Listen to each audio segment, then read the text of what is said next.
Hoy en Cara a Cara analizamos los temas del día, los desaparecidos y la indignación frente a lo que sucede en Jalisco. Platicamos también del postdebate, las discusiones que nos quedan luego del debate del domingo pasado y una nota que se nos quedó en medio, Cuba, la transición en Cuba que comenzó o que ha comenzado hace algunos años, pero que ahora ya tiene otros nombres propios. Comenzamos. A partir de este momento, estamos cara a cara con la política y sus protagonistas. Cara a cara con los temas sociales y económicos. Cara a cara con la agenda de Jalisco. En esta mesa caben todas las ideas. Promomedios Radio presenta Cara a Cara con el periodista Enrique Toussaint.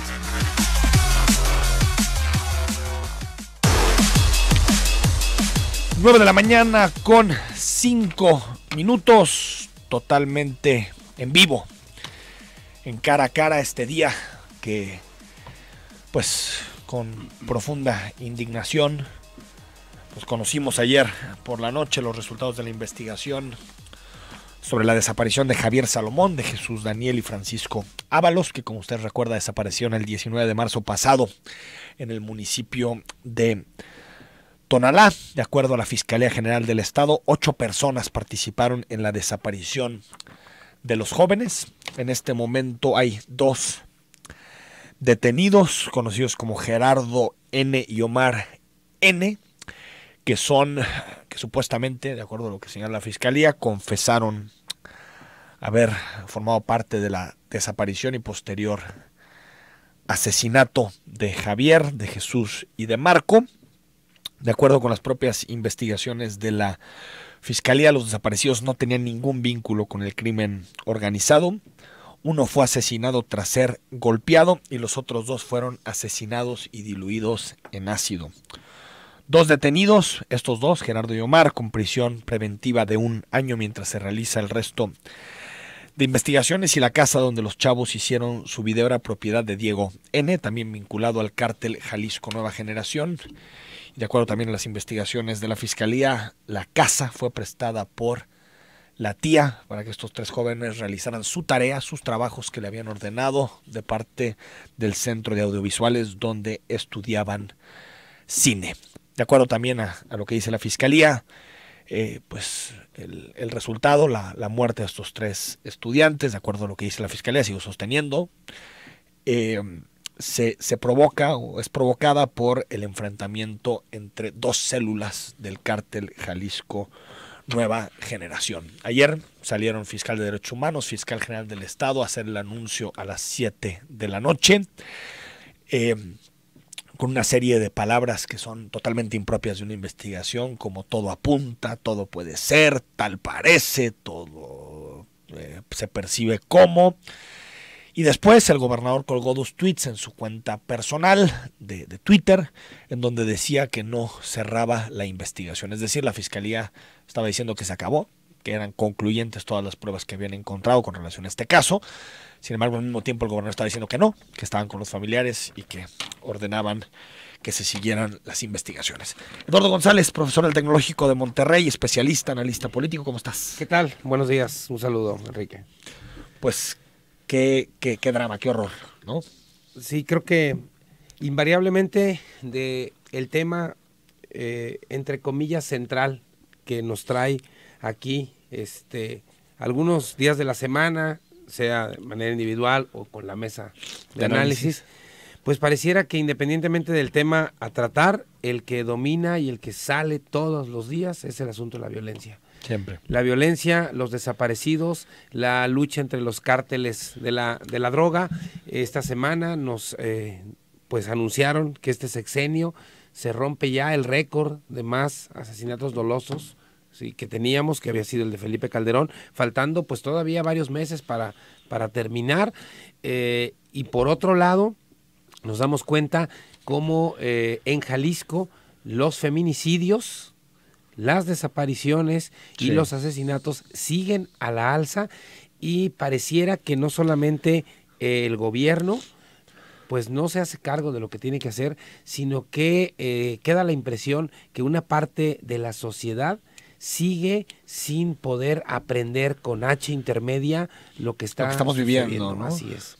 Sí, es dramático, porque siento que por algún espacio nosotros como sociedad nos autoprotegíamos diciendo que este tipo de cosas, estas tragedias como las que le ocurrió a Javier Salomón, a Jesús Daniel y a Marco Francisco, pues solamente le podía ocurrir a aquellos que estaban vinculados al crimen organizado. Era como una autoprotección nuestra para no vivir todo el tiempo en la realidad, porque la realidad es esta. La realidad es, de acuerdo a lo que dice el gobernador del estado en la entrevista con Carlos Loret, que en un momento más lo escucharemos, pues le querían obtener una confesión a uno de los 3 estudiantes. Al torturarlo lo mataron, y después, cuando se dieron cuenta de que había muerto, procedieron a asesinar a los otros 2 para después disolver sus cuerpos en ácido. Eso está ocurriendo en Jalisco. Y no sé, Eduardo, si realmente ya abrimos los ojos. Bueno, yo sigo... Como sociedad, no te digo personalmente, sí, cada quien, sí, como sociedad. Yo creo que esto está ocurriendo con nuestros jóvenes. Que sigue una parte importante de la sociedad sin querer ser consciente de lo que está sucediendo, y siguen en la lógica, en la dinámica de, es que esto sucede en Veracruz, en Ciudad Juárez, en Reynosa. Como si eso fuera algún consuelo. Así es, como si fuera consuelo, y como que aquí en Guadalajara eso no va a suceder. Incluso yo he escuchado gente que hace la referencia a aquella Guadalajara de los años 80 donde el narco había pactado para que fuera una ciudad tranquila y las balaceras fueran en otros lados, pero aquí no se tocara a la gente. Me parece que no solamente tenemos una presencia creciente de la violencia y de la inseguridad en relación a actividades delictivas, sino que ya prácticamente este tipo de acciones las sufre, las experimenta cualquier ciudadano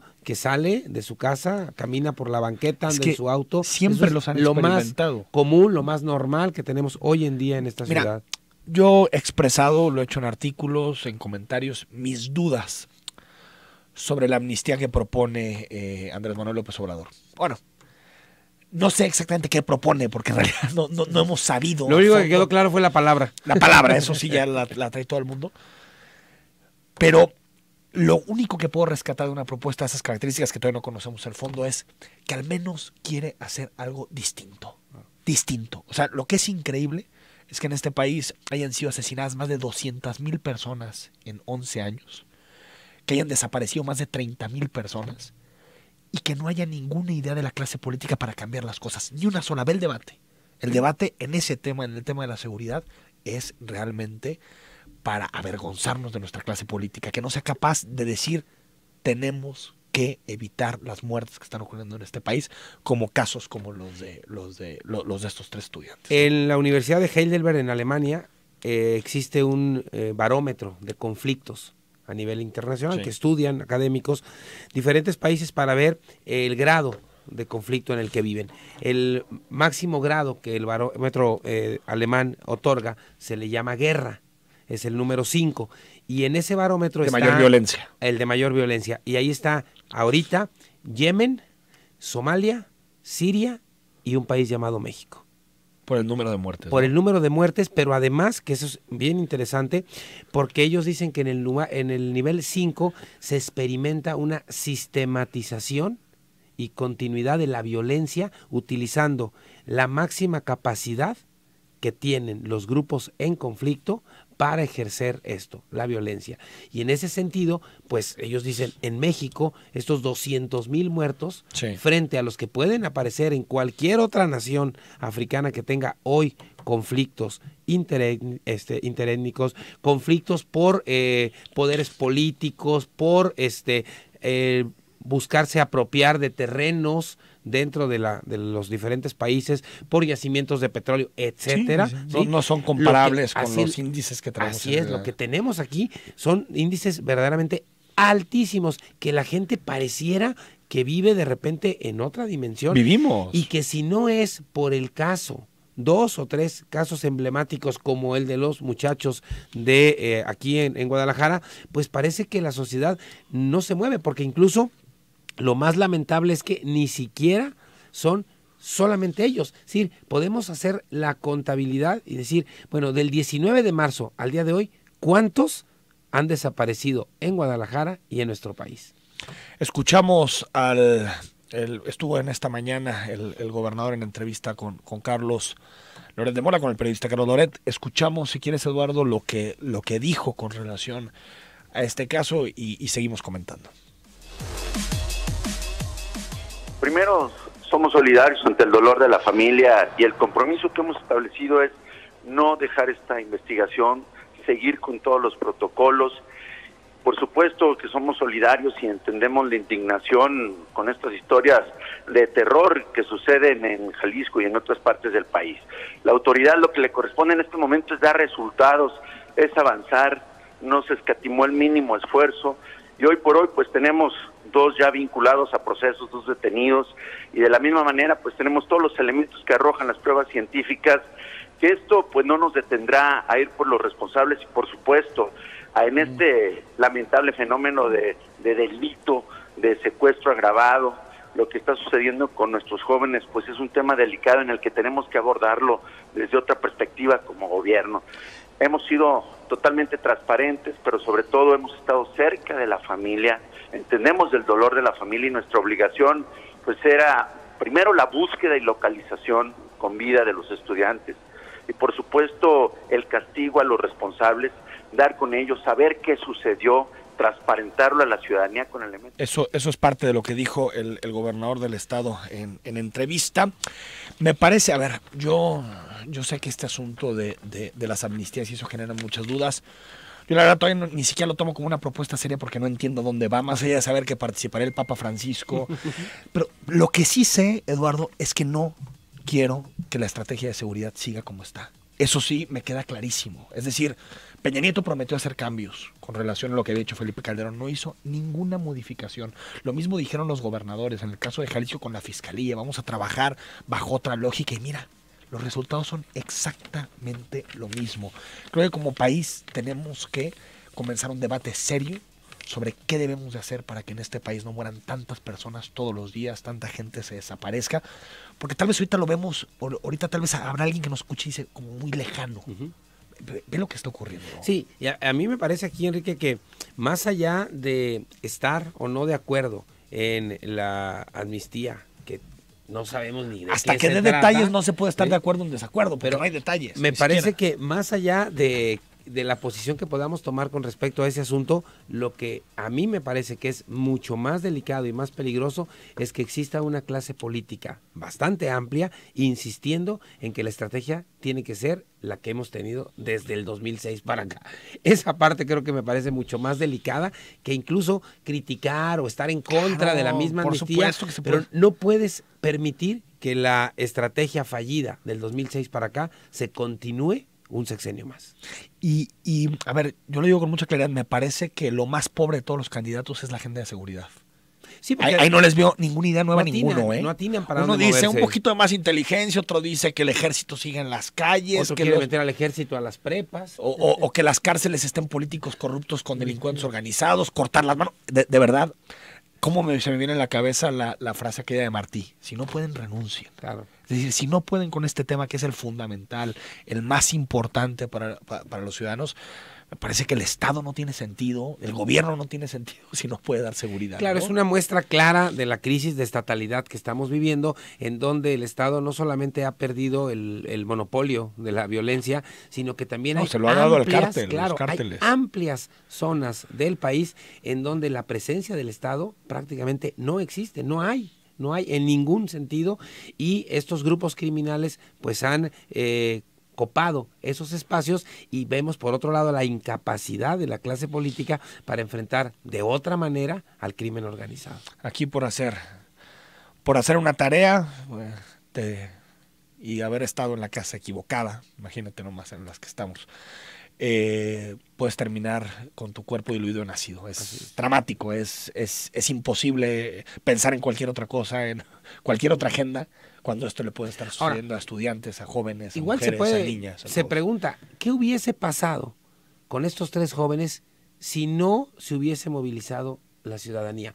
Porque yo insisto, queda como los otros 3,000 desaparecidos. Así es, del 19 de marzo a la fecha, ¿cuántos desaparecidos ha habido en Jalisco que no Totalmente se ha hecho prácticamente nada por ellos? ¿Sabes cuál es el problema, Eduardo? Que creo que no tenemos ni atención ni posibilidad de darle seguimiento a todos los casos. Sí, ¿no? Es imposible. Por Son supuesto. tantos que Claro. es imposible.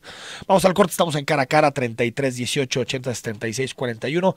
Escríbenos, vamos a platicar también de algunos temas que quedaron ahí en el aire después del debate, también sobre asuntos internacionales, y vamos a leer tus comentarios y preguntas que tengas esta mañana.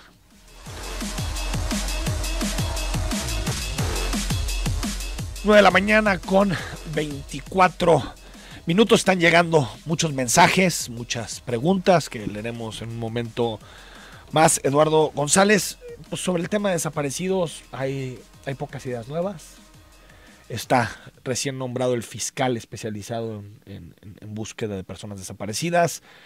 Se habla de dinero, de recursos, pero yo creo que es un tema social, de una base social que tiene que ser atendido. Es decir, el problema de la inseguridad no solo tiene que ver con mejores policías, que por supuesto que tiene que ver con más armamento, pero también con una base social. Recuerdo un artículo que escribió José Merino cuando era todavía académico y no era proselitista de candidatos, donde hablaba de quién muere en la guerra contra el crimen organizado, y eran sobre todo jóvenes, sin instrucción, pobres, sin oportunidades, que terminan teniendo que acercarse al crimen organizado porque no tienen otra forma de comer. Es un tema moral también de una sociedad que ha perdido totalmente la brújula, y no hay un planteamiento integral, ¿no, Eduardo? Sí, me parece también que es una sociedad que ya pues ha perdido su capacidad de asombro. Estoy recordando ahorita este caso de principios del sexenio de Calderón, cuando aparecieron esas 2 o 3 cabezas en una discoteca en Uruapan, y pues que comenzamos a decir, es que eso no puede continuar y no podemos seguir aumentando y aceptando esas situaciones. De ahí para acá podemos hacer un recuento del terror y darnos cuenta que cada día tenemos no solamente más, sino las formas en las que se manifiesta la violencia en nuestro país, me parece que pues sobrepasan la capacidad que tenemos para entenderlas, porque cuando la gente menciona, oye, pero es que en algunas ciudades de Estados Unidos o en algunas ciudades de Centroamérica hay más crímenes al día a día que los que puede haber en alguna de las ciudades de nuestro país, ¿por qué para esas ciudades no se hace la laraca que se hace para acá? A mí me parece que tiene que ver mucho con las formas. Es decir, sí, no solamente, y no porque esto sea algo menor, no es un asunto solamente de mataron a alguien de 2 tiros. No, es los levantaron, los torturaron, los mataron, los echaron en ácido. O sea, el asunto es escala. Decía Rosana Reguillo que bueno. Que es la violencia expresiva. Claro. Es decir, no es solamente matar a alguien, es destrozarlo. Es impresionante. Y además esto nos habla de un sistema también de impartición de justicia y de agentes de la policía y demás, que necesariamente una parte fundamental tienen que estar coludidos. ¿Por qué? Claro, ¿De qué manera nos explicamos que lo del levantamiento de estos chavos? Por supuesto, claro, que hubo policías protegiendo a la gente que levantó ¿de estos qué manera chavos? te explicas que en un puente puede alguien colgar 9 cuerpos sin que pase supuesto, nadie Eduardo, hombre, a parar esa situación? Pero sí creo que hay un elemento central, medular, que tiene que ser reconceptualizado en este país. Es cierto que en México nosotros hemos puesto los muertos para evitar que la droga llegue a Estados Unidos. Los grandes mercados de consumo a nivel mundial son Nueva York, Chicago, Los Ángeles, que por cierto muchos ya están legalizando, Texas, Houston, Dallas, todas las ciudades que me quieras decir. Y nosotros en México tenemos que armar toda una estructura de policías, de fiscalías, de ejércitos, de muertos, de desaparecidos, para evitar que el consumidor de Chicago fume marihuana, o para evitar que se meta una línea de cocaína. Es un absurdo. Me acuerdo que decía Pepe Mujica, el problema no es la droga, es el narco. Y sí es cierto, ojalá nadie consumiera drogas, ojalá no existieran las drogas en este mundo, pero ese no es el problema. Es decir, las muertes son porque hemos convertido a través de la ilegalización, de la guerra contra el narco, hemos convertido el narcotráfico en un gran negocio, en un poder cooptador de policías, de jóvenes, de empleos. Es decir, me parece que eso está en el fondo. Si no hay un cambio radical, un giro radical en la estrategia de seguridad que ponga el énfasis en la seguridad en la reducción de violencia y no en detener droga, creo que va a ser imposible salir de este tema. Y además, no olvidemos el asunto de la presión expresa de Estados Unidos con respecto a nuestro gobierno en dos áreas que me parece México no tendría que hacer lo que hace ahorita. Una, que bien la mencionas, la resumes en relación a esta idea de tener el paso la de guerra drogas contra el narco para evitar que les lleguen los problemas allá. Y el otro asunto, el asunto de la migración. Sí, seguimos llevando a cabo políticas para detener a los migrantes centroamericanos al ingresar a nuestro país, criminalizándolos. ¿Por qué? Por una presión del Departamento de Estado y la violencia acá, para que aquí se detenga a esos migrantes. Y la violencia aquí. Y la violencia porque en Estados Unidos no pueden dejar de fumar marihuana y consumir cocaína. Lisette Torres Rodríguez es la jefa de la investigación del caso de estos 3 estudiantes del CABI y nos recibe el contacto telefónico. Lisette, muy buenos días. Hola, muy buenos días, Enrique, a ti y a todo tu auditorio. Oye, Lisette, tú que llevaste la investigación de fondo, ha habido mucho debate sobre las pruebas. ¿Tú puedes asegurar que hay pruebas concluyentes para decir que estos 3 jóvenes están muertos? Mira, Enrique, tenemos las pruebas e indicios suficientes para decir que encontramos ADN de estas personas, que son pruebas científicas irrefutables, en 2 de las fincas que capeamos. Asimismo, también tenemos las declaraciones de las personas que son coincidentes, todas, con los indicios y las investigaciones correspondientes. ¿Por qué te digo esto? Porque tenemos el casquillo en la finca localizada como en la número 89 en Lechuza. Sí. El mismo casquillo que se percutió al momento que estas personas accionaron en contra de los estudiantes. Tenemos las antenas, la antena telefónica estaba coincidentemente con uno de los estudiantes y uno de los que operó al momento de la privación. Tenemos, como te referí, los ADN y las declaraciones de estas personas y declaraciones alrededor y periféricas que nos dan estos indicios razonables de que sí fueron privados de esta manera. ¿El ADN de las víctimas es el suficiente? Seguimos investigando, no queremos descartar nada. Todavía, como se señaló en la rueda de prensa, se analizarán más pruebas, más perfiles genéticos. Se levantaron en diversos indicios para sacar perfil genético. Lamentablemente, bueno, pues como ya se ha referido, el ácido destruye la mayoría, por eso operan de esta manera el crimen organizado, pero pues seguirá investigándose hasta no dar con el total esclarecimiento. Es decir, lo que me estás diciendo es que lo que tiene en este momento de ADN no es suficiente para determinar eso. Te refiero y te vuelvo a inferir.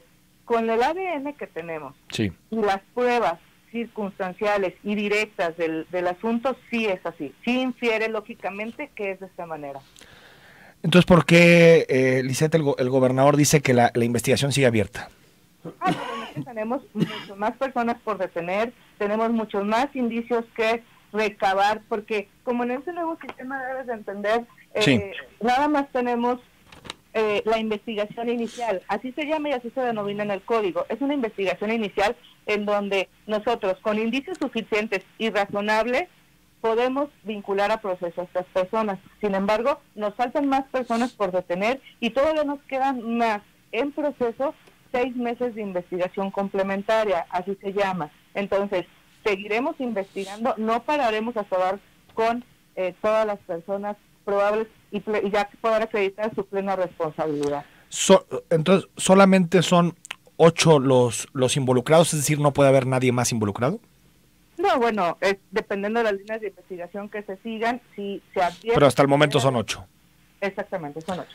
Lisette, digamos, Gerardo N. y Omar N. ¿Confesaron haber asesinado a los 3 estudiantes o haberlos levantado? Confesaron haber participado en todo lo que es el delito de secuestro agravado. ¿Incluso en el homicidio? Así es. ¿Se obtuvo así nada más la confesión? Uno de ellos es partícipe sí, de, para al final, así como lo señala él, al final estar en la última casa, como marcamos en el video como número 3, que es en Amapola 450. Y en el caso de la tía, ¿por qué se le acusa a la tía directamente en este caso? La tía de Javier Salomón. Mira, lo único que podemos manifestar es lo que ya ustedes tienen conocimiento y que en un momento salió en medios, porque sí, tenemos una medida cautelar impuesta por la Comisión Estatal de Derechos Humanos en la cual me impiden actualmente pronunciarme sobre la tía. Pero sí es parte de la investigación de este caso o tiene que ver nada más con lavado de dinero y otros casos. Discúlpame, Enrique, quisiera contestarte esa pregunta, pero lamentablemente no quisiera haber involucrado la institución o a mí en una situación con la Comisión Estatal. Bien, lo entiendo, Ivette. Gracias por recibir una llamada. Ese es a tus órdenes, Enrique, gracias. Ivette Torres es la jefa de investigación de este proceso. Yo creo, Eduardo, que lo más débil del caso sigue siendo el ADN. Sí, porque finalmente, por un lado nos dicen que sí es concluyente, y por otro, pues que van a seguir las investigaciones para profundizar, ¿sí? Y saber si efectivamente son los que dicen que son. Creo que en este caso, como en muchos que hemos tenido, el camino que falta por recorrer todavía es bastante largo y me parece también que la sociedad no debe de quedar pues quieta ante este aviso, porque creo que no ha sido concluyente lo que el día de ayer nos dijo la autoridad. Vamos al corte, estamos analizando el caso de los 3 desaparecidos del Centro de Audiovisuales. Al regreso leemos tus comentarios, tus mensajes y también hablamos sobre los ecos del primer debate presidencial.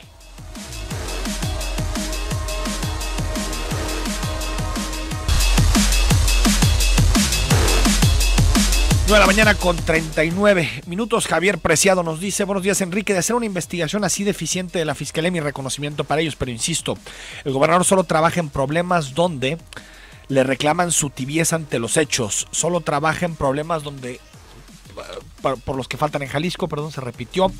En fin, pésimo trabajo del gobernador para garantizar la seguridad de los que aquí vivimos. Blanca Moreno dice: hola Enrique, buenos días. Con respecto al tema de estos chicos, hay algo que no me cuadra muy bien. Suena raro el hecho de que se les haya dado un ultimátum a la fiscalía y sorpresa, se cumple el time y aparecen estos chavos. Perdón, creo que en todo momento supieron en dónde estaban los muchachos. Bueno, en realidad el ultimátum que lo dio aquí en este espacio de 15 días, pues en realidad tuvieron resultados hasta los 19 días después de haber dado el ultimátum. Más o menos, desde mi punto de vista, las cosas cuadran, las casas, la operación, quienes eran, el proceso, que era una casa donde había habido problemas de detención y de posesión de armas en el pasado. Lo que a mí me sigue costando trabajo un poquito es el asunto del ADN. Y no solamente... ¿Te acuerdas qué pasó con los 43? Sí. Que nada más se pudo obtener, que lo que respondió Innsbruck en aquel momento en Austria, que no se podía obtener pruebas concluyentes con el ADN que se había proporcionado. Claro, y además, Enrique, yo sigo insistiendo que este asunto nos debe de mover a la sociedad para dejar de criminalizar a las víctimas. Eso es fundamental. Me parece que eso es la piedra angular. Fundamental. Porque cuando vemos a un desaparecido, cuando vemos a un asesinado, ¿dónde andaba metido? Es que ¿por qué a mí no me pasa? Es porque a él le pasó, a ella le pasó, y entonces de víctima termina doblemente victimizado, como culpable. Entonces yo creo que esa es una de las decisiones que se tiene que dar. Matan a tu hija, matan a tu hijo, los desaparecen y ya te estás enterando por todos lados que es no sé qué, que hacía tal cosa. Hay como una especie como de se lo merecía. Pero también una cosa... yo creo que detrás de eso está una muy buena coartada para que las autoridades digan, por supuesto, estaba metido ahí. Porque si ya lo dijo la sociedad, bueno, pues yo ya voy de entrada, ¿no? Sobre lo mismo. 307, la estrategia de seguridad de López Obrador para mí aborda una de las causas raíces, que es la educación de los jóvenes. Él lo menciona como becarios y sicarios no. Los demás candidatos apuestan a más de lo mismo. 6482, hola, buen día, Emanuel. La base social es económica, por tanto el problema es sistémico, es decir, el modelo liberal que es individualista, más no poder, consumista, ultranza e inequitativo, que se basa en el dinero como un fin y que niega oportunidades a los que no cuentan con recursos, por lo que se ven obligados a vender su trabajo por salarios irrisorios o aceptar o ser obligados a servir al crimen. Y creo que tiene sentido esto que señalas, pero también de un Estado ha olvidado sus responsabilidades. Claro. Es decir, no solo en el asunto de resolver crímenes y la inseguridad, sino en dar lo mínimo para el sostenimiento de una familia. Creo que los países que han logrado tener mejores niveles de seguridad son aquellos que entienden al Estado también como un protector. Es decir, no me estoy refiriendo a nada que tenga que ver con ser paternalista, no, sino que sepas que tienes derecho a la salud, que puedes estudiar, que sepas que después te vas a pensionar, que tienes acceso a servicios dignos. Aquí en México te rascas con tus propias uñas. Sí, se acabó. Por eso yo creo que en el debate presidencial, que efectivamente, como mencionabas hace algunos minutos, se ve que están perdidos en el asunto del combate a la delincuencia y a la inseguridad. Sí me parece que cuando Andrés Manuel hace referencia a un asunto que tiene que ver con crear condiciones de empleo, mejores salarios, educación, salud, pues necesariamente eso abona en favor, ¿sí?, de un combate más eficiente a la violencia y a la Atender las inseguridad, causas. que seguir mandando policías a las calles, que además terminan una parte de ellos coludidos en el crimen organizado. Creo que tienen que estar los dos. El Claro. asunto es que en este país nada más se ha enfatizado una, Así es. que es la policíaca. 90-35, por desgracia, siendo realistas, la tarea del gobierno en materia de seguridad solo se limita a evitar la impunidad y garantizar el cumplimiento de la ley. El gobierno no genera violencia, es la población. Bueno, esto de que el gobierno no genera violencia, pondría mis asteriscos, porque cuántas desapariciones forzadas existen que vienen precisamente de elementos del gobierno. Si la población no asume su responsabilidad de educar con valores, denunciar y rechazar la violación y el crimen, ni beneficiarse con la autoridad ilegal. Pedir a un gobierno que garantice la seguridad es como pedirle a un gobierno empleos, eso lo hace la población. Bueno, es el mensaje un poco más largo. Lo que sí le debo pedir al gobierno es que haga su trabajo. Bueno, ahí está claro el asunto, y yo también creo que es un tema en donde la sociedad, por supuesto, que somos corresponsables. 6867, mucha gente que ahora se desgañita por los homicidios y los desaparecidos en el país contribuye al fortalecimiento de los grupos criminales al comprar drogas o artículos robados. Hay que indignarse, hay que exigir, pero también hay que ser una sociedad menos irresponsable. Coincido, Alfredo, pero yo la verdad es que echarle la culpa de esto a un consumidor de droga no se lo echaría nunca. El consumidor de droga no debería ni siquiera de enfrentar un proceso ilegal desde mi punto de vista. Tendría que ser atendido con salud, con educación. Y ahí con viene otras otro doble proceso de victimización.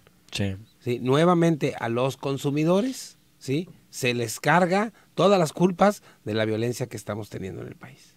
Yo nada más digo, los países más seguros del mundo han empezado procesos de legalización. ¿Por qué? No porque las drogas sean buenas. Claro que las drogas no son buenas, por supuesto que no lo son, pero existen, ahí están, y el Estado debe regularlas. Claro. Debe regularlas para que no sea el gran billete del narcotráfico para comprar todo, policías, jóvenes. Y el motor de la violencia. El motor de la violencia. 56, buenos días. El problema de la seguridad radica en que los gobernantes buscan solucionar todo con más vehículos, más armas, más capacitación, es decir, más compras, más gastos, más recursos para desviar y robar. Atacar la inseguridad es con estrategias de corto, mediano y largo plazo, jueces capacitados, coincido, y nombrados en base a mérito y no por cuotas de partido o lazos familiares. Coincido totalmente contigo. Vanessa, desgraciadamente al nombrar el gobernador a su protegido Almaguer, encargado de correr a cuanto buen elemento le caía mal, o sea, el 97%. Muy buen día, soy Pedro Méndez, gracias por el programa Cara a Cara. Enrique Tucen marca la diferencia en la radio, muchas gracias. Juan Carlos Irigoyen, ¿cómo cambian la versión? 53, Enrique, buen día, es importante exigirle al gobierno esta inseguridad, pero ¿cuándo vamos a exigirle a los delincuentes? Yo no veo pancartas con los nombres y rostros de los capos. Es que nos confundimos. Los delincuentes son delincuentes. O sea, a quien debemos de exigirle que garantice el interés público es al gobierno, es a los que los elegimos y les pagamos para que protejan. Para que hagan su trabajo. Claro, no, o sea, pedirle a los delincuentes que sean ellos los que protejan el interés público, pues me parece que no tiene ningún sentido. Efraín Valencia, buenos días. Más que la incapacidad y la falta de voluntad de las autoridades es la corrupción que nos tiene en esta situación. Y más lamentable es que cualquier persona nos puede pasar, la seguridad no existe. María Ramírez, buenos días, señor Tucen. Estoy de acuerdo con usted, López Obrador. De menos habla de amnistía, los otros hablan algo de lo mismo, sobre todo que sin estar en amnistía los delincuentes ya andan fuera y están fuera de las cárceles. Es que sí, la amnistía es la impunidad, lamentablemente. En este país quien la hace no la paga. Fabricio, tú y yo, toda la ciudadanía sabemos que esto es un pinche invento del gobierno.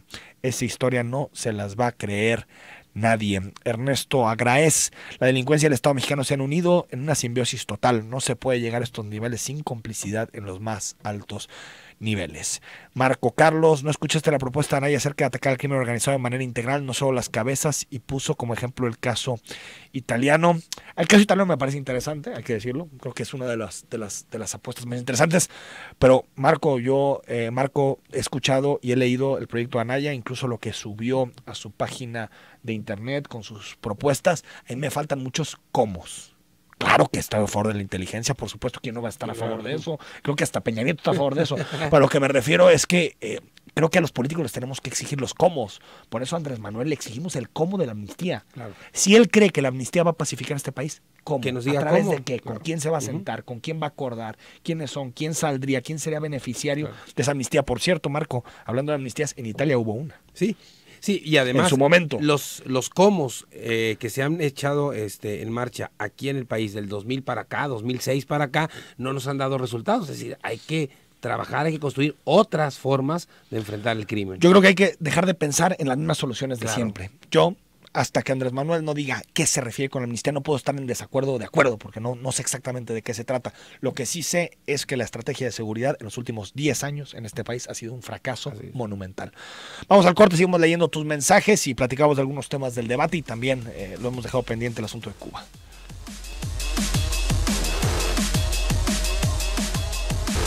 9 de la mañana con 53 minutos. Lamentablemente se nos está yendo el programa. Eduardo González, a ver, creo que quedan del debate del domingo pasado, no, la amnistía ya la comentamos, que queda como discusión, ojalá algún momento Andrés Manuel clarifique. Que se tiene que discutir, sí. Sí, que creo que más bien que clarifique Incluso yo sería de la idea que Andrés Manuel no renuncie a ese asunto en aras de decir, bueno, pues ya le bajo el sonido a este tema que me está haciendo mucho ruido, que me está moviendo ahí el tapete, y yo creo que al contrario, debería de presentarle a la sociedad un proyecto mucho mejor armado, más claro, con definiciones de lo que es y de lo que no es la amnistía. Si es que lo tiene. Si es que lo tiene. Pero como finalmente ya lo subió a la mesa, yo sí le tomo la palabra y lo invito a que nos presente de manera más clara qué es y qué no es la amnistía.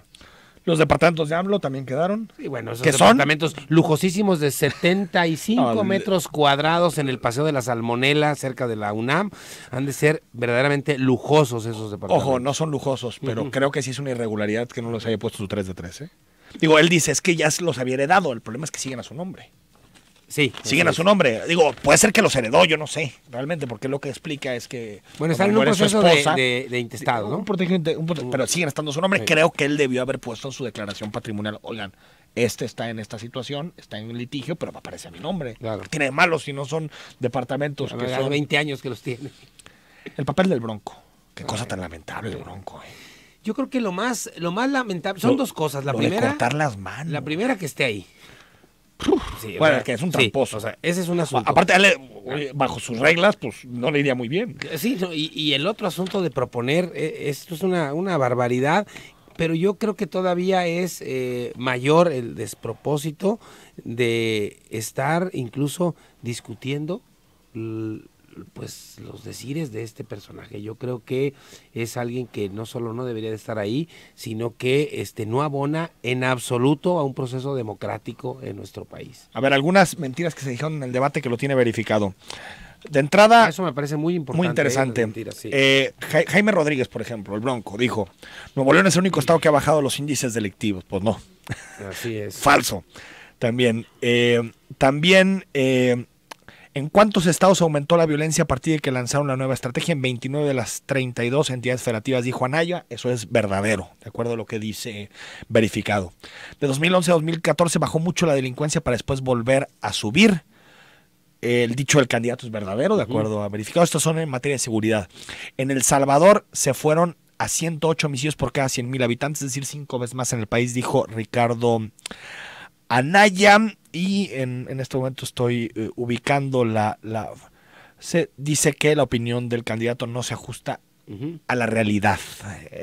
Está todo este debate sobre si es que también la manera sobre en la que, tasa de homicidios. pero también la manera en la que habla de que la amnistía no solucionó y no fue favorable en el proceso en Colombia y en El Salvador, dicho así, es un error. Me parece que no podemos entender la transición a espacios de mayor tranquilidad, menos violencia en El Salvador y en Colombia a partir de los procesos de paz que incluían amnistía. ¿Es un proceso diferente al de nosotros? Sí, pero dicho así, que la amnistía no sirvió en Colombia y en El Salvador, eso no se sostiene. Pero fíjate, yo ahí veo un punto que creo que sí diferencia los casos. En el caso de Colombia y El Salvador, la violencia también había tenido un origen político, porque era una guerrilla. Claro. Yo lo que no entiendo es cómo puede operar una amnistía en donde el origen de la violencia no es político. O sea, la amnistía se entendía porque decías, bueno, es que hubo una batalla política, se cometieron delitos, pero para poder lograr la reconciliación vamos a olvidar ciertos delitos o vamos a perdonar a algunos otros o vamos a reducir las condenas. En este caso no hay un origen político de la violencia, por eso no entiendo cómo operaría una amnistía de ese tipo, claro. Y me parece que difícilmente tiene justificación. Otra cosa es revisar, y eso sí me parece que podría ser oportuno, cómo sobre todo el gobierno ha encontrado históricamente chivos expiatorios para explicar los grandes casos de violencia, y vemos que las cárceles están llenas de jóvenes sin oportunidades, de jóvenes que se robaron 2,000 pesos.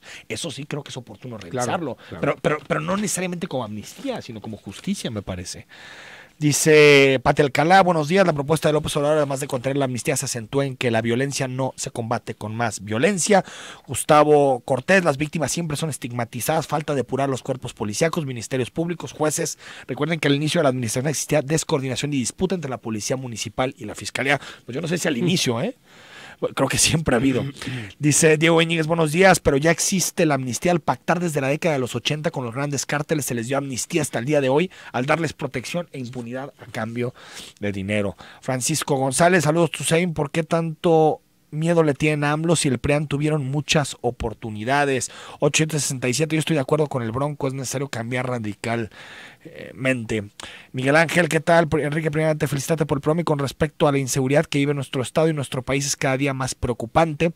En días pasados tenía una persona frente a mi casa, lo que provocó que mi esposa y mis hijos les provoque pavor al llegar en la noche, salir aunque sea a la tienda de la esquina. Creo que ya es un tema muy complejo en donde influyen muchas cosas.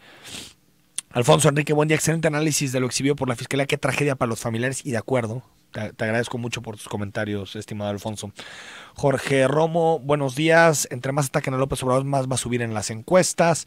La señora Leticia, amnistía según el diccionario es el perdón otorgado por el Estado de manera excepcional para todos los presos condenados por determinados tipos de delitos, generalmente políticos. Exacto, eso es lo que yo me refería, Sara, gracias por... Al margen de lo que diga o no López Obrador, él no es legislador, los presidentes pertenecen al Poder Ejecutivo, no legislativo, solo pueden hacer lo que la ley les permite. 2848, gracias por mandarnos tu mensaje. 5554, Jalisco ya alcanza el nivel de descomposición por la inseguridad, y lo peor es que nuestro gobierno se ha visto rebasado y se ha visto incompetente en el tema de seguridad, y ni cerca hay propuestas serias. Claudio Aguilar, hola, buenos días. Esta investigación dio resultados hace 15 días, obvio no se da a conocer para no interrumpir las líneas de investigación. ¿Se juzga al gobierno de la Fiscalía y los valores que se dan en casa se han perdido, o cómo se juzga? Eduardo, gracias, se nos acabó el tiempo. Ya tendremos tiempo de hablar de Cuba. Sí. Siempre esos tiempos son un poquito más largos que los nuestros. Sí, claro, pero yo creo que es un tema muy importante que hay que seguir. Lo retomamos la próxima. Nos vamos hasta mañana a las 9 de la mañana en Cara a Cara.